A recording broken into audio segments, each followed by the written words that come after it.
T'as peut-être déjà vu ce genre de vidéo où on classe des films, des livres ou encore des destinations de voyage. Aujourd'hui, je te propose la version freelance et business en ligne. Je vais te donner mon avis clair et cash sur le top 10 des métiers tendance quand on souhaite se lancer en tant que freelance. Donc si tu as envie de te lancer en tant que freelance ou tu as envie de faire évoluer ou bifurquer ton activité, reste bien avec moi parce que cette vidéo est faite pour toi.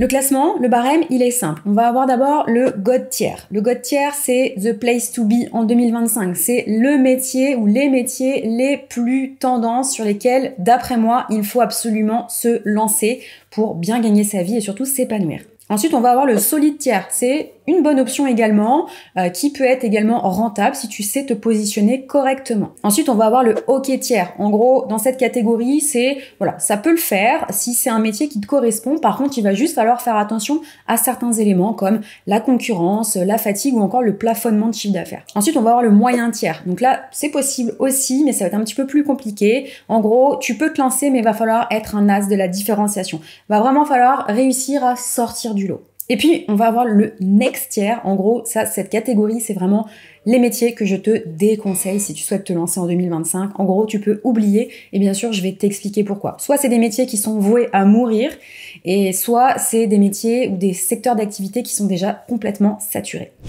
Ok, donc on commence tout de suite par le numéro 1 de ce classement, le Community Manager ou Social Media Manager. Celui-ci, je vais le placer dans les moyens tiers. Déjà, c'est quoi un Community Manager? En gros, c'est tout simplement la personne qui gère les réseaux sociaux pour une entreprise. C'est la personne qui est en charge des réseaux sociaux d'une entreprise. Pour qui est-ce que c'est un métier qui est fait? Généralement, c'est des personnes qui vont aimer naturellement les réseaux sociaux, qui vont être plutôt connectées et surtout qui aiment suivre les tendances sur ces fameux réseaux sociaux. C'est un métier qui, honnêtement, a explosé depuis 5 ans parce que forcément, après le Covid, qu'est-ce qui s'est passé? Toutes les entreprises ont pris conscience qu'il fallait avoir une présence digitale, une présence en ligne. Résultat, depuis 5 ans, c'est un marché en fait qui a explosé et qui est devenu très concurrentiel. D'ailleurs, je vois évoluer ce métier, il s'est divisé entre guillemets en 2 catégories. Il y a une partie de cette catégorie que moi j'appelle les community managers qui sont en fait encore des exécutants, simplement, c'est des personnes qui vont pas forcément participer à toute la partie stratégique, mais qui vont se contenter, en étant supervisés, de faire les posts, de éventuellement créer les posts de façon visuelle et de les publier sur les réseaux sociaux de l'entreprise. Et puis, il va y avoir la partie plus consultant, plus stratégique, où là, ça prend plutôt la casquette de social media manager et où là, on va avoir une casquette un petit peu plus stratégique. C'est-à-dire qu'on va être à même d'élaborer une stratégie pour faire atteindre les résultats de son client, donc de l'entreprise avec laquelle on travaille. Et puis là, forcément, vu que c'est un marché qui est un peu saturé, on voit même apparaître de nouvelles appellations pour toujours être dans ce besoin de se démarquer. D'après moi, le community management, il est un petit peu voué à disparaître parce qu'il va être remplacé tout simplement par l'intelligence artificielle. Quand je parle de community management, je parle de la première partie, donc qui va être purement exécution. Programmer des posts ou même créer des posts en lui-même, c'est quelque chose aujourd'hui qui est entièrement faisable avec l'intelligence artificielle. Donc je pense que cette partie-là, exécution, elle va être complètement remplacée. Donc ça va être un secteur ça va être même un métier que je pourrais même mettre dans les next tiers. Par contre, c'est vrai que la partie stratégique, donc de prendre la casquette plus de consultant, de social media manager, ça, pour le moment, c'est vrai que ça peut continuer à perdurer. Donc c'est pour ça que je place vraiment ce métier de community manager là dans moyen tiers et en fonction du positionnement qu'on prend, je pourrais même éventuellement le placer en next tiers. Ensuite, on a le Customer Care Manager. Celui-ci, pareil, je vais le mettre dans moyen tiers. C'est quoi déjà un Customer Care Manager? C'est une personne qui va être en charge de gérer le support et la relation client d'une entreprise. C'est fait pour qui? C'est fait pour les personnes qui aiment naturellement la relation humaine, la relation avec les clients, qui sont plutôt de nature empathique et qui aiment aider les autres, apporter des solutions aux autres. Qu'est-ce que je vois comme évolution dans ce métier? Pour moi, déjà, le Customer Care Manager, en fait, j'ai du mal à le voir comme un véritable métier. C'est un métier à part entière pour moi, pour des gros groupes, des grosses structures qui vont avoir un intérêt à recruter une personne à part entière pour faire ce métier. Par contre, dans le milieu du business en ligne, après ça dépend des paliers de chiffre d'affaires, etc. Mais pour moi, c'est pas un métier à part entière. C'est plus une compétence que l'on va demander à une personne qui va être dans le back-office de l'entreprise. Ça va être une compétence, voilà, de relation client, en fait. Ça peut être une compétence que va avoir une assistante virtuelle, une back-office manager, également même une community manager, pourquoi pas, mais pour moi, c'est plus une compétence. Et encore une fois, dans ce métier, pour moi, je vois deux profils. Le profil exécutant, qui va se contenter, en fait, de gérer plus du support client et de répondre de façon aimable avec les codes du customer care, mais qui va finalement avoir que la casquette d'exécutant. Elle va souvent, d'ailleurs, cette personne répondre avec des templates, etc. Donc en fait, il n'y a pas vraiment la partie stratégique. Et il va y avoir la deuxième partie pour moi, qui va être plus la casquette de Customer Success, où là, cette personne va apporter un résultat tangible à son client. Je m'explique, par exemple, pour quelqu'un, pour une entreprise de coaching ou de formation en ligne, donc pour plutôt un coach, cette personne, ce Customer Success, elle va, elle ou il d'ailleurs, mais elle va être en mesure de proposer à son client d'augmenter la rétention client, de restructurer par exemple le programme d'accompagnement du client pour aider ses clients à plus passer à l'action et donc obtenir plus de résultats. Si les clients obtiennent plus de résultats, ils sont plus satisfaits, donc ils sont plus à même de rester dans le programme et également ils sont plus à même d'en parler et donc ça fait après un effet boule de neige. Donc voilà, tout ça bien sûr en utilisant la casquette de care. Donc il faut que le Customer Success Manager, il a aussi cette casquette de care, mais généralement il va moins avoir cette casquette plus exécution. Donc voilà, ça c'est un métier que je place vraiment dans moyen tiers parce que d'après moi c'est un métier qui a été très popularisé ces derniers temps, mais sur lequel je vois pas de réelle évolution, à part si on prend la casquette plus de Customer Success. Mais voilà, d'après moi, mon avis honnête là-dessus, c'est que c'est plus une compétence, en tout cas dans le business en ligne, parce que je vois aucun business en ligne qui va recruter vraiment. Enfin, il y en a, mais un customer care à temps plein, pour moi, c'est plus une assistante virtuelle qui va avoir des compétences en care. Voilà. Ensuite, on va avoir les rédacteurs web. Donc ça, c'est un métier que je vais placer en OK tiers. Pourquoi? Donc déjà, qu'est-ce que c'est qu'un rédacteur web? Un copywriter aussi, des fois, on voit ce mot-là. C'est quelqu'un tout simplement qui va écrire des contenus pour une entreprise. Ça peut être des emails, des pages de vente, etc. C'est des personnes généralement qui aiment donc écrire, qui savent synthétiser, qui savent raconter des histoires dans le but de valoriser un produit ou un service. En fonction du type de client qu'on va avoir, on peut être amené à valoriser des produits ou bien à valoriser des services.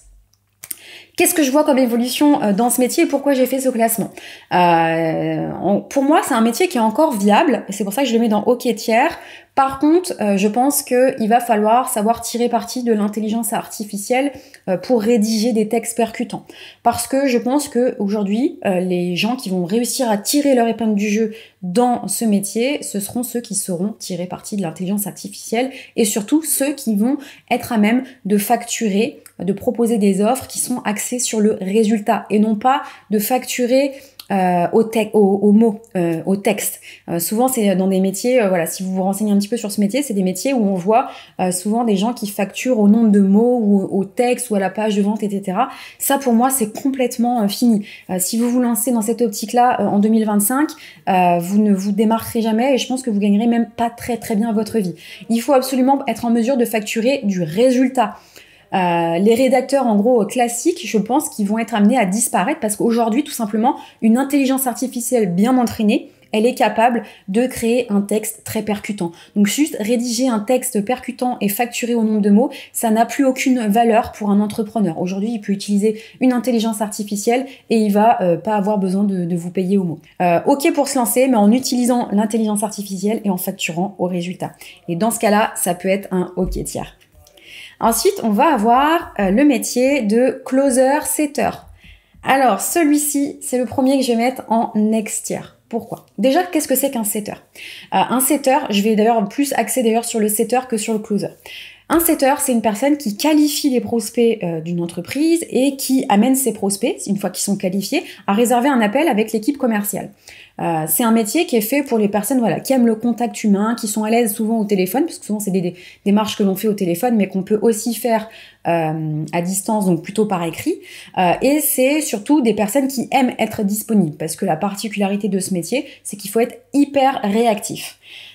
Pour moi, c'est un métier qui est super quand on aime le contact avec les gens, qu'on aime les interactions digitales. C'est un métier qui est vraiment génial parce que c'est un métier que tu peux exercer depuis le confort de ton canapé.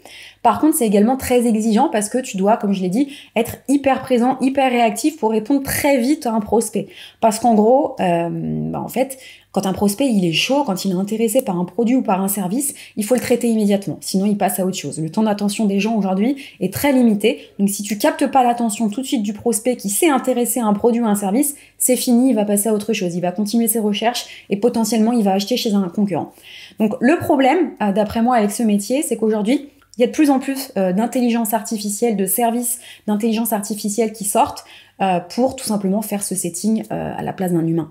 Et malheureusement, je suis très sceptique sur le fait qu'un humain puisse battre à l'intelligence artificielle dans ce domaine. Pourquoi ? Parce que déjà, l'intelligence artificielle, elle est disponible 24 heures sur 24. Ça veut dire que quand un prospect, il est chaud, il a envie de s'intéresser à un service, l'intelligence artificielle va lui apporter tout de suite les réponses dont il a besoin pour réserver un entretien téléphonique avec l'équipe commerciale.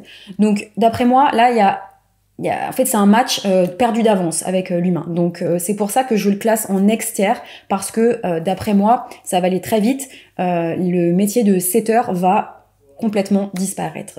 Je vois même des anciens programmes qui formaient des setters ou qui mettaient en relation des setters avec des entrepreneurs qui sont en train de fermer complètement cette partie-là de leur programme d'accompagnement. Par contre, voilà, on parlait tout à l'heure également de la partie closer. Le closer, c'est tout simplement le commercial d'une entreprise. Hein. Donc, c'est la personne tout simplement qui va amener le prospect à prendre la bonne décision. Souvent, elle va aussi en profiter, bien sûr, pour qualifier un prospect, voir s'il est, si c'est un bon profil pour le produit ou le service. Mais ensuite, c'est lui qui va finaliser en fait la commande pour que le prospect passe du statut prospect au statut client. Ça, par contre, je pense que c'est un métier qui va perdurer parce que finalement, en fait, les clients, il y a beaucoup de clients encore qui aiment avoir cette proximité en fait avec un humain, tout simplement pour être sûr que le dernier step avant de rejoindre un produit ou avant d'acheter un produit ou avant de rejoindre un service, voilà, on aime bien quand même avoir un humain pour répondre à nos dernières questions. Donc sur la partie setting, ça va être complètement remplacé par l'intelligence artificielle. Par contre, pour la partie closing, je pense que ça va avoir encore de nombreuses années devant nous. Ensuite, on va avoir les développeurs web. Ça, je vais le placer dans solide tier. Déjà, qu'est-ce que c'est qu'un développeur web ? C'est quelqu'un qui crée des sites ou des applications. Pour qui est-ce que c'est fait ? Généralement, c'est des personnes qui vont avoir un sens assez logique, qui ont généralement de la patience et qui aiment coder et puis surtout qui savent s'adapter aux demandes et aux évolutions du marché. Pourquoi je le place en solide tiers ? On pourrait se dire qu'aujourd'hui, avec l'avancée de l'intelligence artificielle, il y a de plus en plus d'outils no-code qui aident à faire des sites web, des applications, etc. On pourrait se dire que c'est un métier qui va être amené à mourir. Mais d'après moi, je pense pas qu'il va mourir. Pourquoi ? Parce que l'intelligence artificielle, ok, elle sait écrire du code, elle sait générer du code. Par contre, elle remplacera, en tout cas elle le remplace pas encore, elle remplace pas encore un très bon codeur. Un très bon codeur, il va réfléchir en fait à toute la structure. Et en fait ça, l'intelligence artificielle aujourd'hui, elle ne le fait pas. Elle va pouvoir te pondre du code si tu la drives correctement. Par contre, elle va pas réfléchir à la structure globale pour vraiment créer un site web qui soit percutant ou une application dans sa globalité. Donc pour moi, je pense que c'est encore un métier qui a de l'avenir devant lui. Autre élément qui me fait le placer en solitaire, c'est qu'aujourd'hui, il y a de plus en plus d'entrepreneurs, soit qui se lancent directement en créant des SaaS, soit qui font bifurquer leur business model ou qui lancent un autre modèle en lançant du coup des SaaS. Pourquoi ? Parce que c'est un business model qui est intéressant, qui, une fois que le SaaS est bien lancé, qui génère des revenus récurrents. Et donc, ces personnes-là, ces entrepreneurs-là, en fait, ils n'ont pas la compétence technique et donc ils cherchent absolument à s'entourer de très bons développeurs pour les aider à développer ce SaaS. Donc, c'est pour ça, pour moi, ça reste une très belle opportunité, le métier de développeur web, tout simplement. Ensuite, on a le métier d'Online Business Manager, OBM. Celui-ci, c'est God tier. Clairement, c'est the place to be en 2025. Qu'est-ce que c'est qu'une OBM ? C'est, pour faire très simple et synthétiser tout ça, c'est la personne qui fait en sorte que la bonne chose soit faite, de la bonne façon, au bon moment, par la bonne personne. Pour qui est-ce que c'est fait, ce métier? En gros, pour synthétiser également, c'est le bras droit opérationnel d'un entrepreneur. C'est fait pour les personnes qui aiment la structure, l'organisation, qui aiment planifier, qui aiment manager. C'est fait pour ceux qui aiment en fait former un binôme avec leurs clients et qui aiment apporter leur contribution tout en restant dans l'ombre. C'est le métier que j'ai exercé pendant des années. C'est le métier également mon métier favori, puisque je forme des personnes aujourd'hui à lancer et à développer leur activité d'online business manager. Mais voilà, d'après moi, c'est un métier qui est idéal pour toutes les personnes qui ont ces appétences pour la structure, l'organisation, etc. C'est aussi, alors je parle un petit peu de mon retour d'expérience, mais c'est aussi un métier qui est idéal pour les mamans. Pourquoi? Parce que grâce à cette activité, en fait, on n'a pas besoin de beaucoup de clients pour générer un chiffre d'affaires confortable. Moi, j'ai généré jusqu'à 15 000 € par mois avec seulement 3 clients long terme. Donc, ça laisse beaucoup de place, en fait, pour du temps libre et du coup, pour pouvoir profiter de sa famille. C'est un métier, pour vous donner un petit peu l'évolution, c'est un métier qui est encore peu connu finalement. On se rend compte que le marché il est encore en pleine expansion et pourtant voilà, il a un avenir énorme. On a des statistiques qui sortent du Bureau of Labor Statistics, qui est l'équivalent de l'INSEE aux États-Unis, qui dit clairement que c'est le métier du digital qui a le potentiel de croissance le plus élevé d'ici à 2029 parmi toutes les carrières du digital. Donc voilà, clairement, s'il y a un métier à choisir dans lequel se lancer quand on a des appétences pour la structure, pour l'organisation, pour la planification, c'est bien le métier d'online business manager. Aujourd'hui, il y a encore très peu d'offres alors que la demande, elle explose. Toutes les entreprises qui se sont lancées pendant le Covid, elles ont et qui ont su bien sûr tirer leur épingle du jeu, il faut se rendre compte qu'elles ont atteint un stade de développement critique où le chef d'entreprise il peut plus continuer à tout gérer tout seul. Potentiellement, ces chefs d'entreprise-là, avec la croissance de leur chiffre d'affaires, ils ont commencé à recruter des équipes autour d'eux et là, ils sont arrivés à un stade où en fait, ils se sentent étouffés par toutes ces structures et ils ont plus du tout d'espace mental, de temps pour continuer à développer l'entreprise. Et ça les frustre parce qu'un chef d'entreprise, un entrepreneur, il a envie de développer, il a envie de croissance constante. Et c'est à partir de ce moment charnière de stade de développement d'une entreprise que justement ces entrepreneurs-là cherchent à recruter leur bras droit. Et leur bras droit, ça s'appelle OBM, Online Business Manager. Donc c'est vraiment un rôle qui est d'avenir, c'est un rôle évolutif où t'es pas en plus enfermé dans un rôle défini. Tu peux très bien commencer en étant polyvalente et pour par la suite te nicher sur une expertise. Ou bien si tu as déjà une expertise plus poussée en te lançant, tu peux tout de suite te lancer sur cette niche, ça va te permettre de te démarquer tout de suite. Donc en gros, tu peux démarrer en étant polyvalente pour te faire la main et évoluer petit à petit, ou tu peux démarrer directement en te nichant. En plus, ce qui est bien, c'est que ça ne nécessite absolument aucune formation ou des compétences accrues pour se lancer. Généralement, en fait, je le vois en fait parmi mes clientes, parmi les gens qu'on accompagne et qu'on forme, généralement en fait vous venez déjà d'un milieu où vous avez déjà géré toute la partie opérationnelle dans vos anciens métiers. Vous êtes déjà en fait dans le back office, dans l'opérationnel, dans la structuration, dans l'organisation. Donc c'est des compétences un peu que vous avez déjà. Simplement vous avez l'impression que vous ne les avez pas parce que pour vous tout ce qui est hyper facile et naturel, vous avez l'impression que tout le monde sait faire ce que vous savez faire, alors que non. Pour vous lancer, il vous faut qu'une chose. Il vous faut une méthodologie qui a fait ses preuves pour accompagner ses clients et leur apporter des résultats concrets. Donc voilà. D'ailleurs, j'en profite ici pour le placer. Si tu veux en savoir plus sur ce métier, je t'ai préparé un guide complet à télécharger sous cette vidéo où je t'explique tout. Ce que c'est qu'une OBM, combien est-ce que tu peux espérer gagner, comment tu peux te lancer sans avoir besoin de suivre une formation spécifique. Donc voilà, tu l'as compris, pour moi, c'est vraiment l'online business manager, c'est le métier d'avenir et le métier sur lequel il faut absolument se lancer en 2025. C'est celui qui m'a permis de me lancer et aussi de vivre confortablement de mon activité tout en ayant du temps pour moi. On enchaîne avec le numéro 7 qui est le métier de graphiste. Alors graphiste, celui-ci, je vais également le placer en moyen tiers. Et je m'explique. Un graphiste, c'est quoi? C'est une personne qui va créer des visuels, des logos, des chartes graphiques également.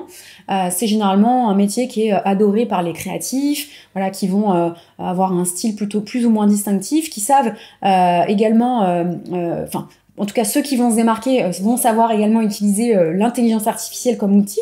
Et c'est également ceux qui vont se démarquer, c'est ceux, encore une fois, qui vont réussir à montrer des résultats concrets à leurs clients. Je m'explique. Ça ne suffit plus de dire je vais te créer une jolie identité visuelle qui te ressemble. Ça, c'est fini. Un petit peu comme le métier de community manager ou de customer care manager, je l'expliquais tout à l'heure, tu peux plus être simplement dans l'exécution.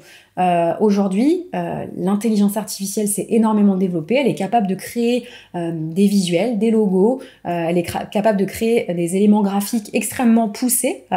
Encore une fois, faut-il bien savoir l'utiliser. Mais si tu veux que ce métier ne soit pas rasé par l'intelligence artificielle, il va falloir savoir en tirer parti, tout simplement. Donc, c'est encore un moyen tiers. Pourquoi? Parce que si tu sais tirer parti de l'intelligence artificielle et si tu sais eh bien, te positionner correctement pour apporter des résultats concrets à ton client, c'est une voie totalement possible dans laquelle tu vas pouvoir espérer bien gagner ta vie. Par contre, si tu te contentes de dire que tu vas créer une jolie identité visuelle qui correspond à l'entrepreneur, là, je pense que c'est voué à l'échec. Ton activité ne décollera jamais. Ensuite, numéro 8, on a expert SEO. Ça, c'est le deuxième métier que je vais placer en next year. C'est quoi déjà un expert SEO? C'est une personne qui va optimiser des sites pour qu'ils apparaissent en haut des résultats de recherche, bien souvent Google, puisque c'est le premier moteur de recherche. C'est des personnes généralement qui vont être minutieuses, qui savent voilà, tout simplement comment fonctionne le référencement sur Google pour accompagner leurs clients à être le mieux référencés possible. Optimiser tout ce qui va être texte et un certain nombre de données sur les sites pour, voilà, tout simplement, souvent finir premier sur Google. C'est souvent l'objectif. Pourquoi je le mets en next year? Parce que je pense qu'aujourd'hui, plus personne n'en a besoin. Les usages, déjà, ils ont changé et aujourd'hui, en tout cas, je le vois dans les tranches d'âge jeunes jusqu'à, allez, je sais pas, je vais pas me lancer dans des statistiques d'âge, mais je pense que jusqu'à 35, 40, 45 ans, pour en tout cas les personnes qui utilisent l'intelligence artificielle, ne serait-ce que ChatGPT, plus personne ne fait de recherche Google aujourd'hui. Tout le monde demande à ChatGPT. En fait, plus personne ne Google une question ou autre, tout le monde demande à ChatGPT. Donc, d'après moi, le référencement sur Google va être voué à mourir, et encore en plus que aujourd'hui, c'est quelque chose que l'on peut faire, que ChatGPT ou n'importe quel AI va pouvoir t'aider à faire, sans avoir besoin d'embaucher quelqu'un à temps plein ou de prendre une mission d'un expert SEO pour faire ça. Donc, d'après moi, c'est un métier qu'il faut oublier en 2025, parce que c'est un métier qui est voué à mourir. La seule condition sur laquelle je vois que ça peut encore être viable, c'est si tu accompagnes des business qui ont une clientèle cible à 50 ans plus. En gros, c'est des gens 50 ans plus qui vont encore chercher sur Google, qui vont pas forcément utiliser l'intelligence artificielle. Potentiellement, c'est la cible un petit peu qui se trouve également sur Facebook. Mais si tes clients cibles n'ont pas eux-mêmes des clients dans cette tranche d'âge, je pense que c'est voué à mourir. Et de toute façon, tu le vois bien que ces clients-là qui sont sur la cinquantaine plus, qui utilisent encore Google et pas encore l'intelligence artificielle, d'année en année, il y en aura de moins en moins. Et donc, c'est pour ça que c'est un métier qui, je pense, va mourir. Et c'est pour ça que je le place en next year. Ensuite, on va avoir l'expert ads. Ça, je vais le placer en solide tier. Pourquoi? Donc, c'est quoi déjà un expert ads? C'est la personne qui va gérer des campagnes publicitaires payantes sur différentes plateformes comme Meta, YouTube ou encore Google. Généralement, c'est des personnes qui aiment bien les chiffres, qui sont à l'aise avec les données et qui peuvent montrer des résultats concrets à leurs clients. Parce que les clients qui investissent dans de la pub, ils ont envie d'avoir un ROI à la fin. Donc, bien sûr, ça nécessite aussi d'être correctement formé à toutes les consoles publicitaires, donc Meta, YouTube, Google, etc., etc., en fonction, bien sûr, ce qui est utilisé par son client cible. Pour moi, pourquoi je le place celui-ci en solide tier? Parce que d'après moi, c'est un métier qui a encore énormément de potentiel, parce que, comme je disais tout à l'heure, c'est un métier sur lequel on est en mesure d'apporter un ROI immédiat et potentiellement très élevé à son client. Du coup, pour moi, c'est un métier sur lequel ça va être facile de déjà très bien gagner sa vie et de pouvoir en fait mettre une proposition de valeur en avant très alléchante pour ses clients. Donc, c'est un métier sur lequel on peut très bien gagner sa vie dès le lancement, parce que je pense que même quelqu'un qui débute peut apporter un ROI à son client, et quand on commence à devenir expert, on apporte normalement de plus en plus de ROI à son client, et donc on commence à très bien gagner sa vie, puisque c'est typiquement le genre de métier sur lequel on peut proposer et packager des offres en se faisant rémunérer au pourcentage. Donc t'imagines bien qu'en fonction des clients que tu vas avoir dans ton portefeuille, si c'est des clients qui dépensent beaucoup d'ads et que le ROI également est important, toi, si tu factures au pourcentage, tu te rends bien compte que ton potentiel de revenu, il est plus du tout limité. Donc voilà, moi, c'est un métier que je place vraiment en solide tiers. Il y a un gros potentiel de revenus, en plus avec très peu d'efforts, entre guillemets, parce que si tu as une expertise, si toi, c'est ton dada de gérer ces régies publicitaires, franchement, fonce et surtout facture au pourcentage, facture au résultat, n'aie pas peur. Et enfin, le dernier métier, je l'ai volontairement placé à la fin, c'est le métier d'assistante virtuelle. Celui-ci, eh bien, je le place également en moyen tiers. C'est quoi une assistante virtuelle? C'est une personne qui va gérer des tâches administratives et opérationnelles à distance, puisque virtuelles, à distance pour des entreprises. C'est généralement également des personnes, je dis également parce que ça peut être souvent assimilé aussi au métier d'online business manager, c'est des personnes qui sont de nature organisée et surtout c'est un métier sur lequel tu peux te lancer sans expertise spécifique au début. Juste voilà, il faut être à l'aise avec des tâches administratives, il faut être à l'aise à vouloir aider en fait ses clients sur des missions un peu ponctuelles mais aussi très variées. Pourquoi je place ce métier en moyen tiers? Parce que d'après moi, les assistantes virtuelles vont être amenées à disparaître parce qu'elles vont être remplacées par l'intelligence artificielle. Aujourd'hui, on peut créer des agents intelligence artificielle qui vont complètement remplacer l'exécution pure de tâches administratives, de tâches purement opérationnelles. Donc, d'après moi, c'est un métier qui va disparaître. En gros, là où avant, une assistante virtuelle pouvait avoir comme proposition de valeur, on le voit énormément, je te fais gagner 4 heures par semaine en prenant en charge tes tâches administratives, ça en fait, c'est voué à mourir. Je pense que n'importe quel entrepreneur aujourd'hui aura plus d'impact et d'intérêt à éventuellement faire appel à quelqu'un qui sache bien gérer l'intelligence artificielle et qui crée pour lui un agent IA pour justement traiter ces tâches administratives, plutôt que de payer à l'heure une assistante virtuelle qui en plus potentiellement va faire des erreurs. Parce que c'est humain en fait. Donc à part bosser avec des personnes âgées, encore une fois, je le disais tout à l'heure, à part bosser avec des personnes plus âgées qui de toute façon elles ne vont pas utiliser l'intelligence artificielle et donc vont continuer à vouloir avoir ce contact humain avec des personnes pour gérer de l'opérationnel, des tâches administratives, etc. Je pense que c'est un marché qui va se rétrécir, si ce n'est disparaître énormément. Il va se rétrécir énormément et donc forcément, vu qu'il y a énormément en plus de personnes qui se lancent dans l'assistanat virtuel depuis plusieurs années, c'est un métier où les parts de marché vont rétrécir et la concurrence va en continuer à exploser alors qu'il y a déjà énormément de concurrence dans ce métier. Donc voilà, je pense que c'est un métier qui en plus a un potentiel de revenu assez limité parce que en fait, surtout si t'es pas spécialisé et si tu sais pas utiliser l'intelligence artificielle, je pense qu'il n'y a plus d'avenir à ce métier. Dans quelques années, il aura complètement disparu. Les gens vont continuer à s'appeler AV parce que c'est un terme qui est connu, mais en réalité, je pense que peut-être que c'est un métier qui va évoluer. Les AV vont peut-être, j'espère, se former à l'intelligence artificielle, prendre cette casquette d'intelligence artificielle, prendre cette compétence-là, et en fait, elles vont tout simplement faire évoluer leur service. Enfin, plus juste gérer des tâches administratives et opérationnelles, elles vont se servir de l'intelligence artificielle pour faire ce type de mission. Donc elles vont garder la casquette AV parce que c'est simple pour les clients de comprendre ce qu'elles vont faire. Par contre, elles en fait ne vont plus réellement réaliser ces tâches. Elles vont déléguer ça pour les plus intelligentes à des agents IA. Et donc voilà. Mais ce métier à proprement dit, pour moi, est voué à disparaître.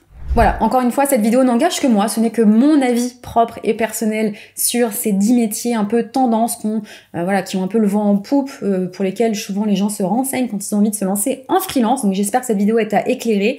Encore une fois, si le métier d'online business manager t'a interpellé, que tu as envie d'en savoir plus, déjà j'ai énormément de vidéos sur cette chaîne que tu peux retrouver en naviguant sur la chaîne. Et je te rappelle, il y a une ressource gratuite, un guide complet qui t'explique tout ce que tu dois savoir si tu souhaites en savoir plus sur le métier et surtout savoir comment te lancer. Donc tu le retrouves en lien en description de cette vidéo. Je te souhaite une très belle journée et je te dis à la semaine prochaine pour une nouvelle vidéo.